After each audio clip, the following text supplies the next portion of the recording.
আজ জুম্মার দিন সবাইকে জুমা মুবারক। আমি এখন রান্না করব কলিজা, গরুর মাংসের কলিজা। প্রথমে কড়াই তেল দিয়ে তারপরে পেঁয়াজ দিয়ে আস্তে আস্তে গরম মশলাগুলো অ্যাড করে দিলাম। এরপর একটুখানি ভেজে এর ভিতরে লবণ, হলুদ, মরিচের গুঁড়া, বাটা মশলা সব কিছু দিয়ে ভালো করে কষিয়ে নেব।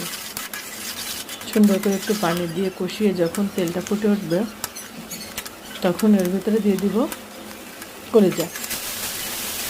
কলিজা দিয়ে জালটা আমি মিডিয়াম পর্যায়ে রেখে আরও সুন্দর করে কষিয়ে নেব। কষাতে কষাতে কলিজা থেকে যখন একটা সুন্দর ঘ্রাণ আসবে এবং উপরে তেলটা ফুটে উঠবে তখন মনে করতে হবে আমার কলিজা কষানোটা শেষ। এর ভিতরে আমি অ্যাড করব গরম পানি।